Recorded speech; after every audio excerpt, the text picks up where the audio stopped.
Hi everybody. Arrogance poisons success. Stay humble. Humility is the soil. Humility is the soil where success grows. Today is 9th of December 2022. Let us have a quick discussion of all these important topics. आज का brainstorming session का topic है, अभी चुनाव भी हुए हैं, election time भी है, India as the largest democracy, इसमें आपके क्या विचार हैं? इंडिया लार्जेस्ट डेमोक्रेसी है, ओल्डेस्ट डेमोक्रेसी यूएसए है। India is the largest democracy as well as India एक फंक्शनिंग और वाइब्रेंट डेमोक्रेसी भी है। बट दैट डजंट मीन कि इंडिया की जो डेमोक्रेसी है वो परफेक्ट है। डेमोक्रेसी की सबसे स्पेशल चीज़ होती है कि डेमोक्रेसी सेल्फ करेक्टिंग होती है, सेल्फ करेक्शन होता है। India as the largest democracy में let us have this brainstorming session today. इस पे आप कमेंट सेक्शन पे अपने आंसर भी लिख सकते हैं। आप इसका A4 साइज पेपर में एक प्रॉपर ऐसे type certain arguments, counter arguments करके भी इस राइटअप को तैयार कर सकते हैं। ये जितने भी सवाल मैं यहाँ पे दे रहा हूँ, these are very important questions. This way और दैट वे ये आपसे एग्जाम में पूछे जाएंगे। Life is not always a bed of roses. Thorns help you to appreciate. Thorns help you appreciate the flower. Hard times help you value the beauty of life. So remember, when the going gets tough, the tough gets going. Study full throttle. ये prelims course है, 28 of May 2023 का हमारा exam है और हम इस exam को target कर रहे हैं। You can join this course for a nominal fee of ₹1111 only. See, इस एग्ज़ाम में, यूपीएससी एग्ज़ाम में बहुत सारी हमें फैंसी चीज़ों की ज़रूरत नहीं होती है। अगेन एंड अगेन मैं आपको बताता हूँ, अगर आपने इतनी चीज़ें भी अच्छे से पढ़ ली, आपका 100% सिलेक्शन होगा। इट इज़ नॉट अबाउट आपने कितनी सारी चीज़ों को देखा है, हमें सिलेबस के विद इन रहना बहुत ज़रूरी होता है। फैंसी चीज़ों की ज़रूरत ही नहीं है, एग्ज़ाम में वो पूछा ही नहीं जाता है, सिलेबस में भी नहीं है। आप प्रीवियस ईयर क्वेश्चन पेपर उठा के भी देख लो, it is not required, it is not required. We should strictly follow the syllabus only. Daily basis पे न्यूज़पेपर फॉलो करिए, history, geography, polity, economics, environment, ecology, general science, ये सारे pillars अपने स्ट्रॉन्ग रखिए। That's all. इसके अलावा किसी भी चीज़ की ज़रूरत नहीं होती है। बाकी जो टाइम बचेगा उसमें आप MCQ प्रैक्टिस करिए, एग्ज़ाम जो एटीट्यूड होता है, एग्ज़ाम फाइट करने का एटीट्यूड, आंसर राइटिंग करिए। There are so many things, so you have to be like a well balanced, एक वेल बैलेंस्ड एस्पायरेंट होना ज़रूरी है, वेल बैलेंस्ड एस्पायरेंट होना ज़रूरी है। Okay, so we are doing everything very systematically. Before notification हम core subject पढ़ रहे हैं, बिकॉज कोर सब्जेक्ट बाद में नहीं होते हैं। करंट अफेयर्स तो बाद में भी हो जाता है, पहले हम कोर सब्जेक्ट्स पढ़ रहे हैं। सेकेंड राउंड हमारा स्टार्ट होगा जब आपका नोटिफिकेशन आएगा। तो इस 3-4 महीने में हम सारे करंट अफेयर्स, कोर सब्जेक्ट का रिवीजन और कुछ एडवांस्ड टॉपिक्स, उनको हम सेकेंड राउंड में कंप्लीट करेंगे। सो आज भी लाइव क्लास होगा और लाइव क्लास में हम इनिशिएट करेंगे आज a brief history of modern India. ये बहुत इंपॉर्टेंट है बिकॉज अलग से सिलेबस में लिखा हुआ है इंडियन नेशनल मूवमेंट, और अभी आज़ादी का अमृत महोत्सव भी है। So this is very important. Okay, so this is prelims course. आप टेलीग्राम क्विज को ज्वाइन करिए, 5 MCQs डेली बेसिस पे आप सॉल्व करिए, आपको बहुत फायदा होगा। वोकेबुलरी स्ट्रॉन्ग होना ज़रूरी है। पैल्ट्री का मतलब होता है तुच्छ, स्मॉल और मीगर। इनॉर्मिटी का मतलब होता है अ ग्रेव क्राइम और sin, wickedness. Heed advice, pay attention to, take notice. Elders जो बोलते हैं, सीनियर्स जो बोलते हैं, टीचर्स जो बोलते हैं, एक्सपीरियंस पीपल जो बोलते हैं, उसको सुनना चाहिए। Pay attention to, take notice of, take note of. Strive का मतलब होता है प्रयास करना। Make great efforts to achieve और ऑब्टेन समथिंग। कॉननरम मतलब एक पहेली है, कंफ्यूजिंग एंड डिफिकल्ट प्रॉब्लम और क्वेश्चन। सो ये 5 वर्ड्स हैं आज के लिए: conundrum, strive, heed, enormity and paltry. If you come across any other important word, write down that word along with its meaning in the comment section down below. ये quiz 205 है, आज हम इसको रिज्यूम कर रहे हैं। Guru Gobind Singh ji commanded Sikhs to wear 5 items all the time. ये 5 items क्या है? आंसर। सिख मिलिट्री सेक्ट है खालसा, ये introduced by whom? Which Guru introduce किया था Khalsa? Which is the Holi book of the Sikh religion, इसका नाम क्या है? The Sikh Guru who wrote Guru नानक्स biography was हुम? गुरुमुखी स्क्रिप्ट है पंजाबी लैंग्वेज का, ये क्रिएट हुआ था 16th सेंचुरी में by the second Sikh Guru by the second Sikh गुरु, क्या आप उनका नाम बता सकते हैं? सो ये 5 सवाल है आज के लिए। Then this is C set. C set में भी एक्स्ट्रा ऑर्डिनरी कुछ नहीं करना है, डेली बेसिस पे आप रीडिंग कॉम्प्रिहेंशन 2-3 देखते जाओ, थोड़े बहुत general mental ability, aptitude, that's all. इसके अलावा कुछ भी करने की ज़रूरत नहीं है। So the right answer here is 2। Similarly ये आज का सवाल है, रीड दिस पैराग्राफ केयरफुली और फिर इसका जवाब दीजिए। This is the paragraph and इसमें प्रैक्टिकल इम्प्लीकेशंस क्या है। मोस्ट रैशनल पूछा है, मतलब मल्टीपल आंसर्स हो सकते हैं, you have to tell the most rational. Then this is 8th of December, this is 9th of December और ये आज के 2 सवाल है। India as the largest democracy, इस पे हमें ब्रेनस्टॉर्मिंग करना है, इसमें हमें ब्रेनस्टॉर्मिंग करना है। And prepare a note on the municipality system in India. अभी हमने प्रीलिम्स में पढ़ा पॉलिटी में म्युनिसिपैलिटी सिस्टम इन इंडिया, इस पे एक नोट तैयार करिए। Then this is social media update, eco retreat Bhitarkanika every year in various locations all over the state. क्योंकि ये जो भीतर कनिका है ना, यहाँ सॉल्ट वाटर क्रोकोडाइल भी मिलता है, सॉल्ट वाटर क्रोकोडाइल।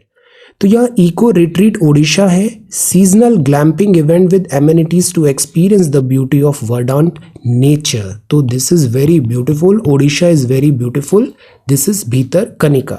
हम इस टाइप के इको टूरिज्म को बढ़ाने की कोशिश कर रहे हैं।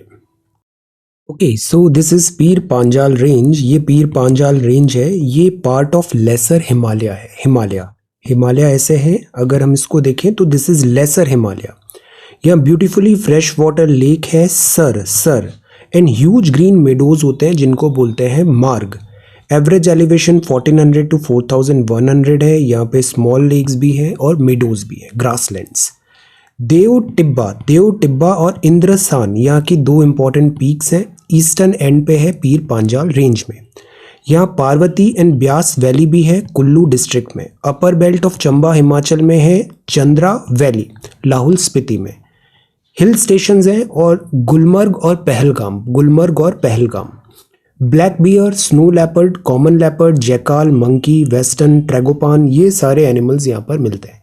हमें ये याद रखना है, अक्सर सवाल एमसीक्यूज में आते हैं कि जैसे ये एनिमल है, फॉर एग्जांपल वेस्टर्न ट्रैगोपान है, ये किस जगह पर इसकी हैबिटेट है, अगर लास्ट 2-3 ईयर्स के हम प्रीलिम्स के सवाल देखें, एवरी ईयर एक क्वेश्चन ऐसा पूछा गया है जिसमें एक एनिमल को उन्होंने टारगेट किया है और उससे रिलेटेड पूछा है इसकी हैबिटेट कहाँ पर है। For example rhino last time आया था।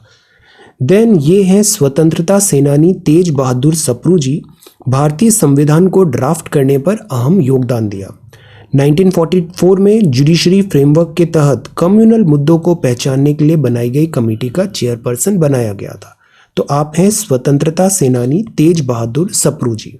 भारतीय संविधान का ड्राफ्ट तैयार करने पे अहम भूमिका निभाई थी। ये जो ड्राफ्ट है, इस ड्राफ्ट कमेटी के हेड कौन थे? Can you answer? Celebrating Srinivasa Ramanujan. ये ग्रेट इंडियन मैथमेटिशियन है। आपको फॉर्मल ट्रेनिंग नहीं मिला था प्योर मैथमेटिक्स में, but he was a genius. Substantial contribution आपने दिया नंबर थ्योरी में, मैथमेटिकल प्रॉब्लम्स भी सॉल्व किया। तो श्रीनिवास रामानुजन। 9 दिसंबर 1946 को ही पहली मीटिंग हुई थी कॉन्स्टिट्यूएंट असेंबली की, कॉन्स्टिट्यूशनल हॉल न्यू दिल्ली में। तो ये हो गया सोशल मीडिया अपडेट। ये एक नया इनिशिएटिव है। इस टाइप के जो माइंड मैप्स हैं, डेली बेसिस पे we are trying to provide mind maps. इसमें 3 to 4 इंपॉर्टेंट माइंड मैप्स अभी हम कवर कर रहे हैं इकोलॉजी एंड एनवायरनमेंट के। इकोलॉजी एंड एनवायरनमेंट फीडबैक दीजिए, these are very very useful, very useful. So जैसे हमने पढ़ा ecocline, biome, ecotone, characteristics of ecotone. तो ये क्या है? वोकैबुलरी है। ये क्या है? Vocabulary. Such type of vocabulary अगर स्ट्रॉन्ग है आपकी, देन इसके बाद environment ecology is all about current affairs. इसमें बहुत ज़्यादा स्टैंडर्ड बुक्स पढ़ने की ज़रूरत नहीं होती है, just get familiar with the vocabulary.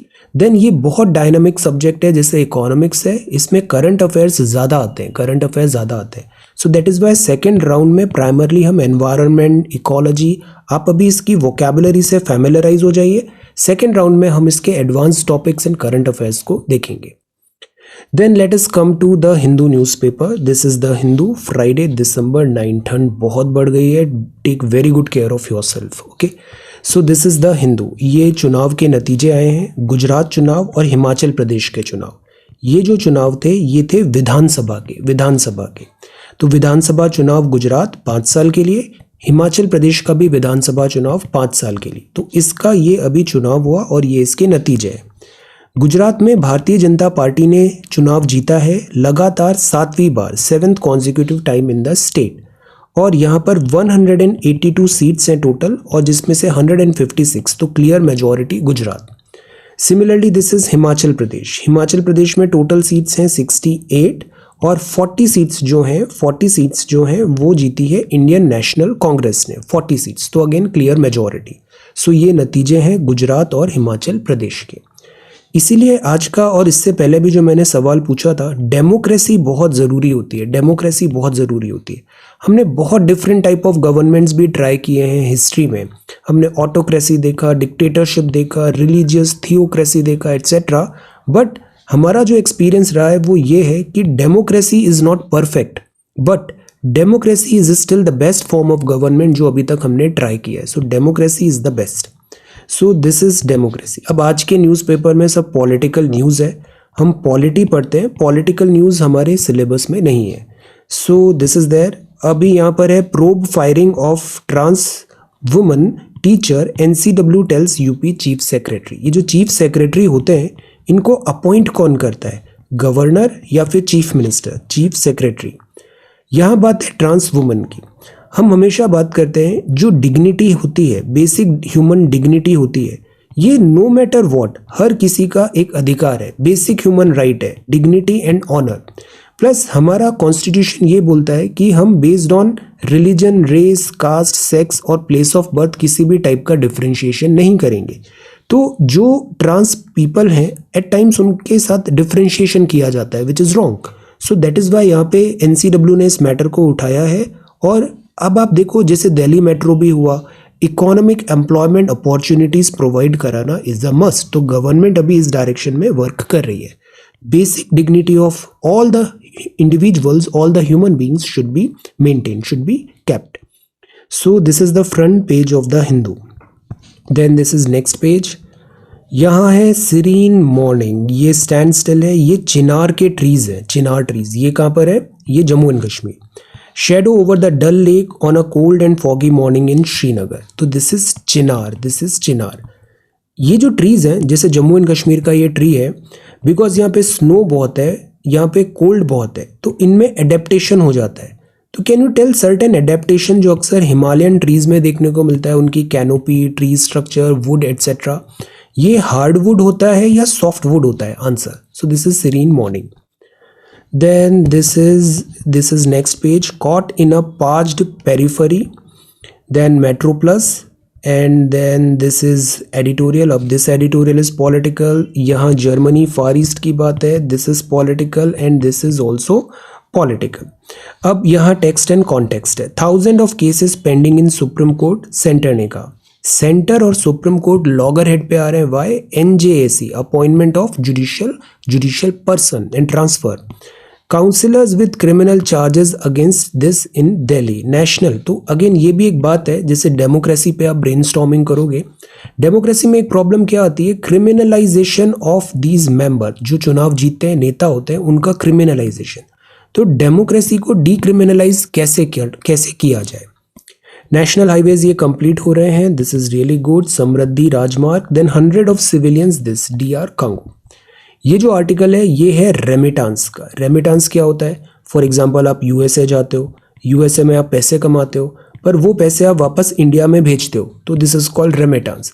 हो सकता है आप कतर गए हैं अभी, football FIFA world cup, you are providing your services, doing some economic activities, you are sending back money again to India. This is called remittance. The sustained growth in remittance. What are the general trends seen in the remittance this year? ये कुछ headers हैं जो अभी हम देखते हैं. This is a good article. What is remittance? General trend क्या है? सस्टेन ग्रोथ का अभी जो हाल ही में हुई है उसका रीजंस क्या है? इंडिया का रेमिटांस का क्या निटिग्रिटीज हैं? And what does the report says about future trend? तो remittance actually is very important for us because Indian economy में ये एक अच्छा खासा चंक है. 100 बिलियन का रेमिटांस हमको मिलता है. Remittance to India set to touch a record of 100 billion. This is a big number. India का नंबर 1 रैंक है when it comes to remittance according to world bank latest migration and development brief. Remittance brave global headwinds, India को इतना remittance मिला है और शायद इस बार 100 बिलियन का मार्क भी क्रॉस होगा, so this is a really good thing. So what is remittance? Remittance होता है कि denotes a sum of money, पैसा send by one person one party to another. जैसे कि आप फॉरेन वर्क करने गए, इंडिया में वापस पैसे भेज रहे हैं, तो वो रेमिटांस है। The term describes the money send by someone working abroad to their family back home. In the case of India, largest source of remittance have been from Indian working in the Gulf Cooperation Council (GCC) countries जैसे कि UAE, Bahrain, Saudi Arabia, Oman, Qatar and Kuwait and the US UK। तो primarily दो जगह से खूब पैसा आता है इंडिया में, एक है GCC और दूसरा है US UK। GCC में प्राइमरली ब्लू कॉलर्ड वर्कर है और US UK में सर्विस IT सेक्टर ज़्यादा है। यहाँ से सबसे ज़्यादा पैसा वापस देश में आता है और इसको बोलते हैं रेमिटांस। जनरल ट्रेंड क्या है? वर्ल्ड रेमिटांस 794 बिलियन 2022 में था, जिसमें से 100 करीब इंडिया का ही है। देन इसकी ग्रोथ हुई है because globalisation, people are moving to different countries. तो मिडिल इनकम कंट्रीज हैं जैसे कि इंडिया हुआ, यहाँ पैसे ज़्यादा आते हैं रेमिटांस के। तो remittance is a very important source for earning for a particular country. FDI official development assistance and portfolio investment flows, ये भी पैसा होता है किसी कंट्री में। जैसे इंडिया में FDI इन्वेस्टमेंट होता है, FDI इन्वेस्टमेंट ऑटोमेटिक रूट में और गवर्नमेंट क्लियर रूट में। ऑफिशियल डेवलपमेंट असिस्टेंस भी होता है, जापान जैसे सॉफ्ट लोन देता है। पोर्टफोलियो इन्वेस्टमेंट भी इंडिया में होता है, इंडिया के स्टॉक मार्केट्स में भी पैसा आता है। तो top 5 recipient countries this year are expected to be India 100 billion, Mexico 60, China 50, Philippines 38 and Egypt 32। तो इंडिया टॉपर है when it comes to receiving the remittance. That is why this topic is very very important. What are the reasons behind the sustained growth in remittance? तो world bank ये बोलता है economy open हो रही है, वापस travel start हो गया है, और जो पैंडेमिक के कारण लॉकडाउन लगा था वो बंद हो रहा है, ट्रैवल डिस्ट्रप्शंस भी अब बंद हो रहे हैं। तो दैट इज वाई रेमिटांस अब फिर इंक्रीज हो रहा है। माइग्रेंट वर्कर्स का पैसा वापस देश अपने भेज रहे हैं, तो this is again remittance. Migrants determination to help their families back home, अक्सर इंडिया में ये कल्चर होता है कि विदेश जाएंगे, वहाँ से पैसे कमाएंगे और अपने बैक इन अवर कंट्री उस पैसे से हम उनको हेल्प करेंगे। तो दैट इज़ वाई इंडियंस अक्सर आप नोटिस करोगे विदेश जाते हैं तो वो बहुत पैसे बचाने की भी कोशिश करते हैं और फिर उसको वापस इंडिया में सेंड बैक करते हैं। तो दिस इज़ द रीज़न कि इंडिया को इतना ज़्यादा रेमिटांस मिलता है। तो हाई इनकम कंट्रीज़ जो हैं, जैसे कि गल्फ कंट्रीज़ में भी अब बहुत ज़्यादा रिलायंस है ऑयल पे, अब ये ऑयल रिलायंस कम होगा। सिमिलरली US UK है, यहाँ रेसेशनरी टेंडेंसीज भी है। तो अब 2023 में क्या होगा, this is going to be like देखना पड़ेगा। What are the reasons behind the resilience of India's inward remittance flow? तो नंबर 1 रीज़न तो ये भी होता है कि we Indians travel all over the world, हम अलग जगह जाते हैं माइग्रेंट वर्कर्स की तरह, सैलराइड वर्कर्स की तरह, एंटरप्रेन्योरशिप में, एंड देन जो पैसा कमाते हैं वो वापस देश में हम भेजते हैं। स्ट्रक्चरल शिफ्ट है इंडियन माइग्रेंट में, की डेस्टिनेशन लो स्किल्ड एम्प्लॉयमेंट जनरेशन जैसे गल्फ कॉरपोरेशन काउंसिल में हुआ, ये अभी भी बहुत ज़्यादा है। इसके अलावा UK, ईस्ट एशिया, आजकल सिंगापुर, जापान, ऑस्ट्रेलिया, न्यूजीलैंड में भी काफ़ी ट्रैवल हो रहा है। तो ये एक बहुत बड़ा चंक बनाता है रेमिटांस का। स्ट्रक्चरल शिफ्ट है, qualification and destination has accelerated growth in remittance. High salaried jobs, अक्सर IT वगैरह में हाई सैलराइड जॉब्स भी है, तो वो भी एक मेजर चंक बना रहा है रेमिटांस का। इंडियन माइग्रेंट्स अब आगे मूव कर रहे हैं, तो ये अब काफ़ी इन्फ्लुएंशियल पोजीशन पे भी पहुंच गए हैं। जैसे बहुत सारी टेक कंपनीज हैं, उनके CEOs हैं वो आपको इंडियन ओरिजिन के मिलेंगे। सो द कल्चर इज़ कि इंडियन प्रेजेंस जो है it is on the rise.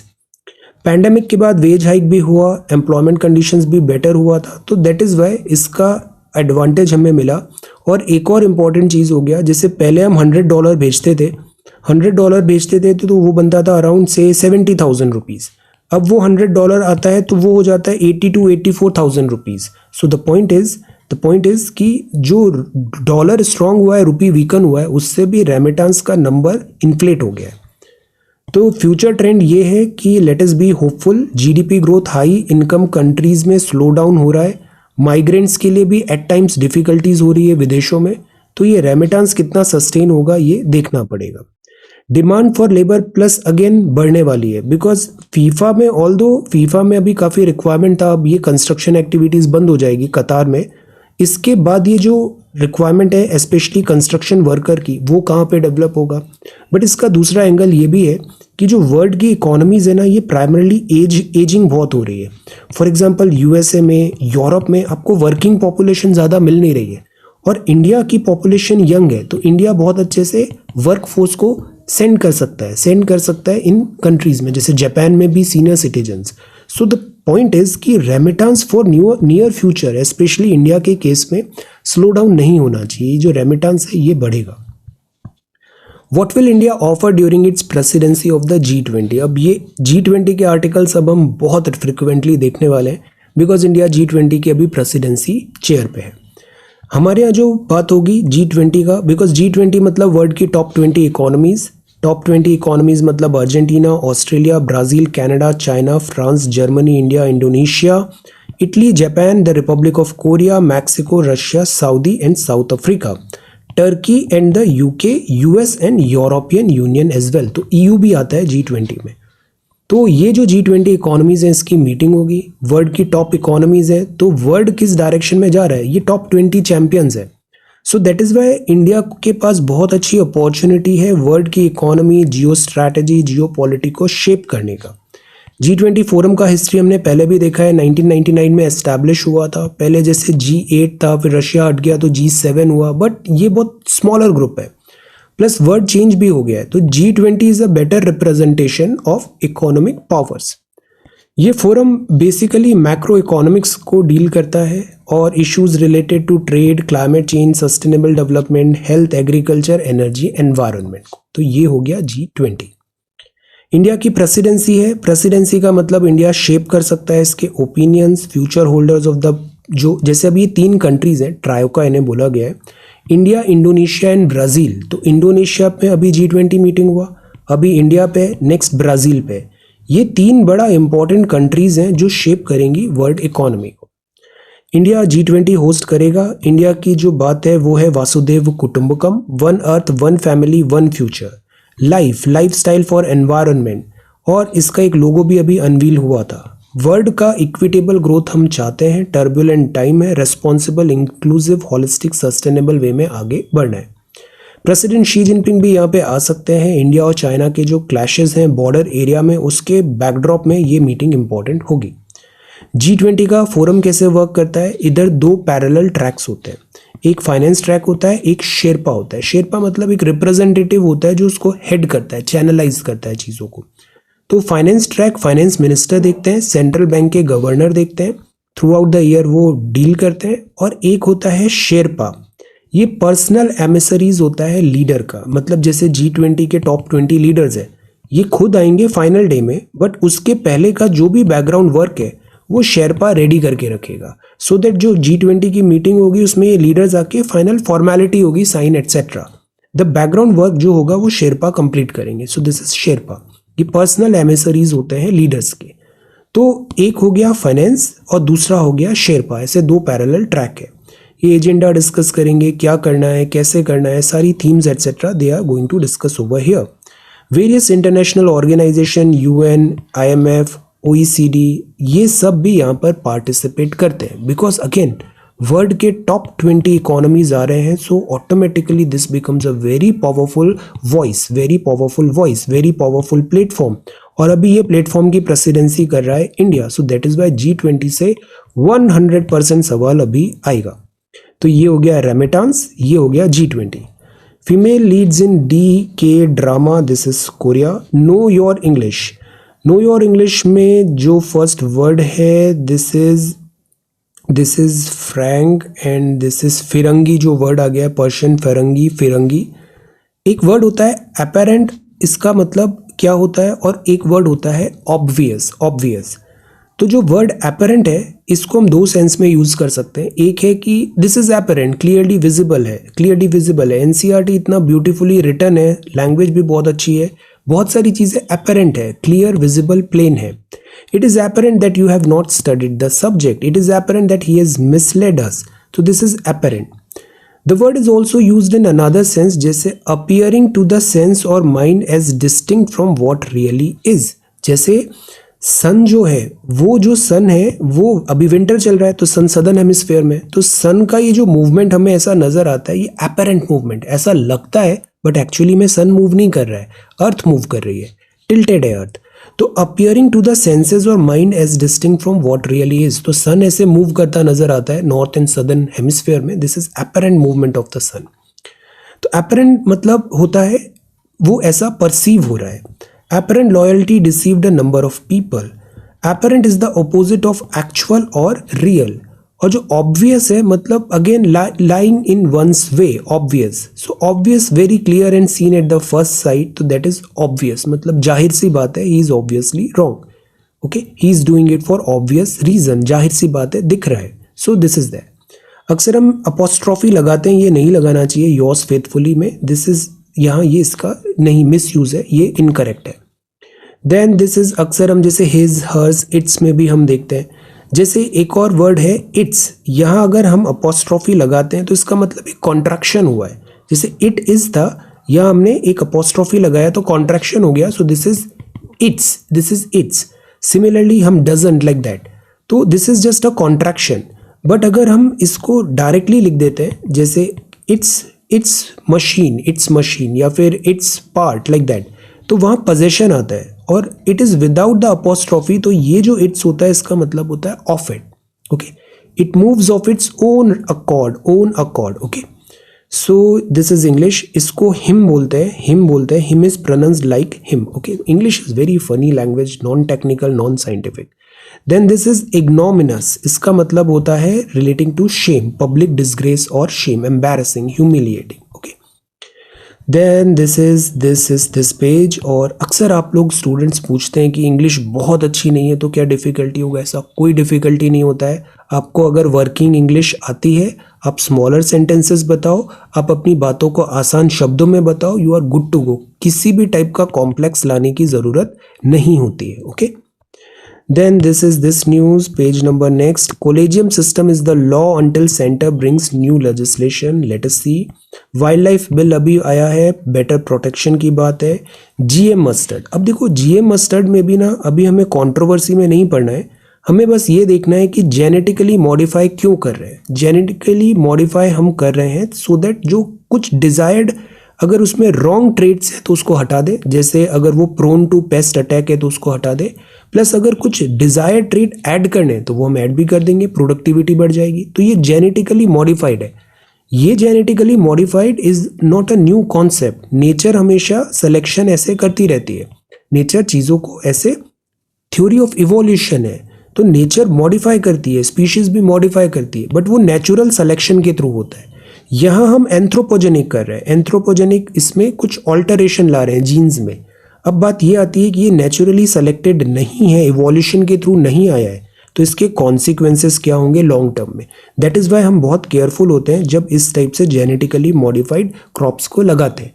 Government और जो रिसर्चर्स हैं उनका पॉइंट भी वैलिड है कि जीएम क्रॉप से प्रोडक्टिविटी बढ़ सकती है, पेस्ट रेजिस्टेंट हो जाएगा, यील्ड बढ़ जाएगी, like that, absolutely true. But the point is कि क्या ये लॉन्ग टर्म में बैकफायर तो नहीं करेगा। हम नेचर की जो प्रोसेस है इवोल्यूशन की उसको ऑल्टर कर रहे हैं, तो इसके क्या कॉन्सिक्वेंसेस तो नहीं हो जाएंगे। पहले बीटी कॉटन आया था, क्या बीटी कॉटन इतना ज़्यादा सक्सेस हुआ, जीएम मस्टर्ड लाइक दैट, तो लेट अस सी। तो the idea is field trial होना बहुत ज़रूरी है, field trial. Bill to amend Energy Conservation Act introduced, and this is Peru gets new president after predecessor's arrest. US basketball, और ये है need to urgently fix basics of water, education and health. ये बहुत basic चीज़ें हैं, पानी, education और health. ये अगर अच्छा होता है तो प्रोडक्टिविटी ऑब्वियसली पॉपुलेशन की बेटर होगी। जैसे अभी कोविड-19 हुआ, हेल्थ कॉम्प्रोमाइज हुई, तो हमने देखा कितने ज़्यादा इसके कॉन्सिक्वेंसेज हुए। Failure to expedite a water pricing policy in the face of plummeting water table कम होता जा रहा है, ड्रॉट्स है, अनरेस्ट देखने को मिला। तो ये जो ऐसा एक थ्योरी में भी लिखा गया था कि अगली जो वॉर्स होंगी ना वो नेचुरल रिसोर्सेज पे होने वाली है, जैसे कि फूड, जैसे कि water, like that. Fundamental gap नजर आता है वाटर हेल्थ एजुकेशन में, besides addressing the inconsistent policy, financial sector regulator ने यहाँ पे बताया। तो ड्रम बीटिंग का टाइम नहीं है, हम ये वाटर कंजर्वेशन भी करें, वाटर टेबल की जो डिफिकल्टी आ रही है उसको दूर करें। अक्सर जितना भी इंडस और गंगा का जो प्लेन है यहाँ वाटर टेबल अच्छा होता था, but over utilisation, over usages of this ground water के कारण आज पंजाब में देखो, हरियाणा में देखो, इवन दिस गंगा प्लेन में भी देखो वाटर टेबल प्लमेट हो गया है। तो we need a policy, clear cut guidelines, और जो क्रॉप्स हैं वो भी लेस वाटर इंटेंसिव हो तो बेहतर है। अदरवाइज वाटर प्रॉब्लम होगा तो कुछ ही टाइम पे फूड सिक्योरिटी का भी एक बहुत बड़ा चैलेंज आने वाला है। So urgently we need to fix basics of water education and health. No money with banks to build UPI like product, flurry of bad news making investors very BSNL। 4G ज़रूरी है because 5G के लिए कोई hardware नया नहीं चाहिए होगा, वो software in this little upgrade से 4G to 5G shift is easy. 3G to 4G was very difficult, मतलब न्यू इन्वेस्टमेंट चाहिए था। 4G to 5G में बहुत ज़्यादा डिफिकल्टी नहीं है।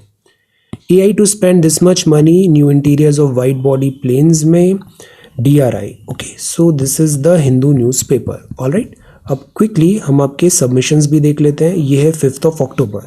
ऑल्टरनेट डिस्प्यूट रेड्रेसल मैकेनिज्म पे बात करना था, जैसे कि फैमिली कोर्ट हो गया, जैसे कि से ट्राइब्यूनल्स हो गए, या फिर से आपका लोक अदालत हो गया, like that. Alternate dispute redressal mechanism, यहाँ जो बात होती है वो ये होती है कि ऑल्टरनेट डिस्प्यूट रेड्रेसल में चीज़ों को समझौता होता है यहाँ पे, तो कंसेंसस के थ्रू होता है, तो ये डिसीजन ज़्यादा एक्सेप्टेबल होते हैं।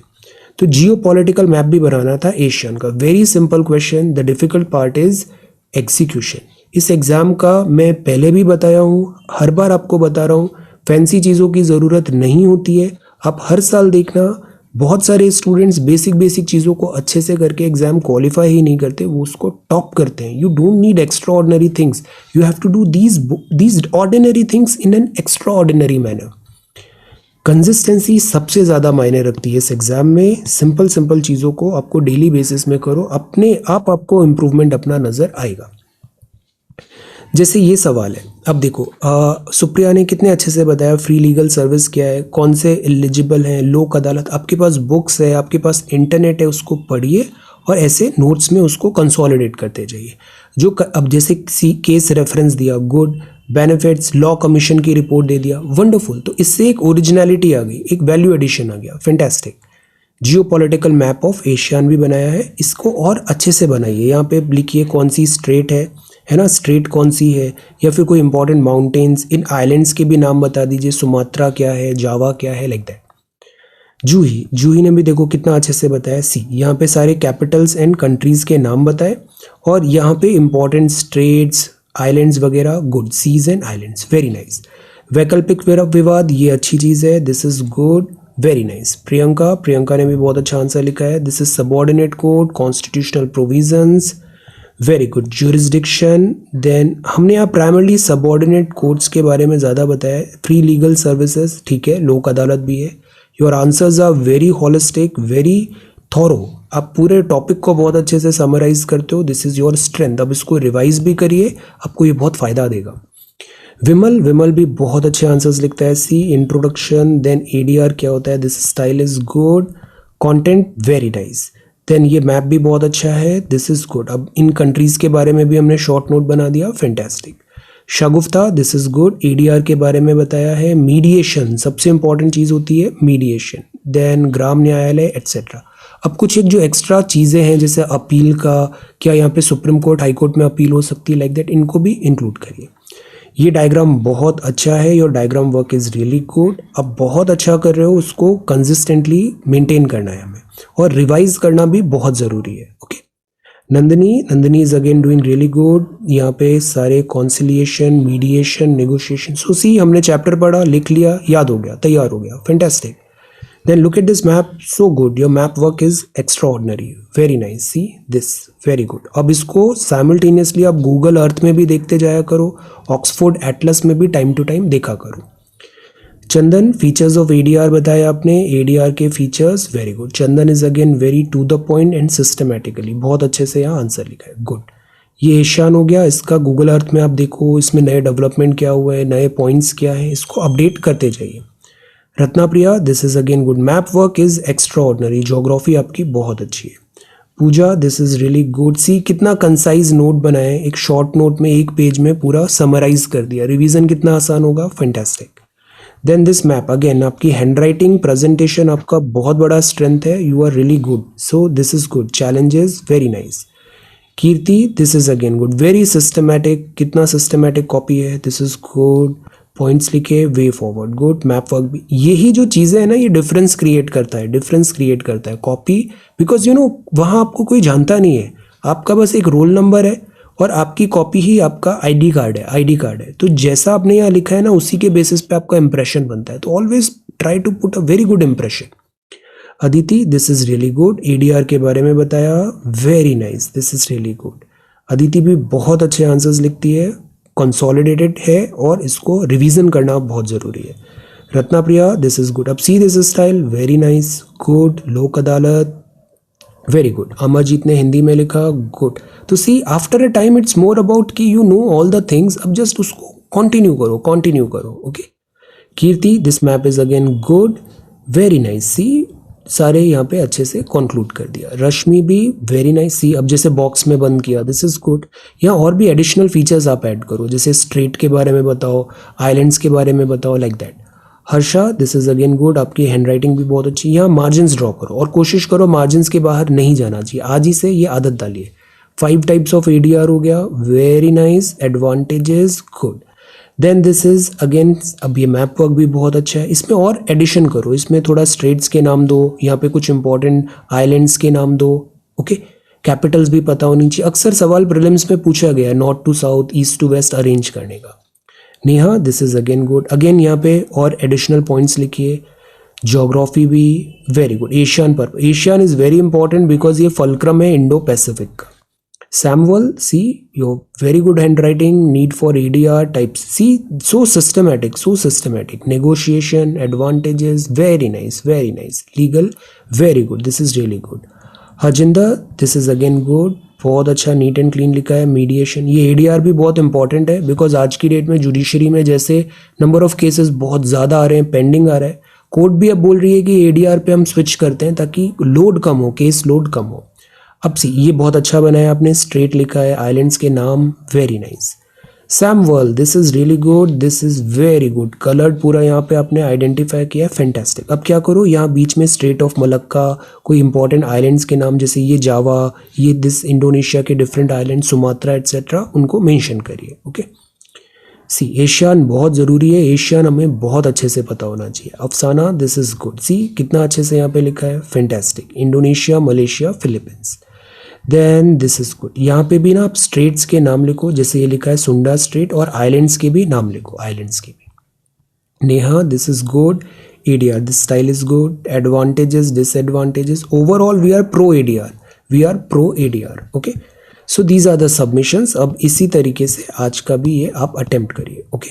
सो thank you so much for watching this video, take care, study well and be safe.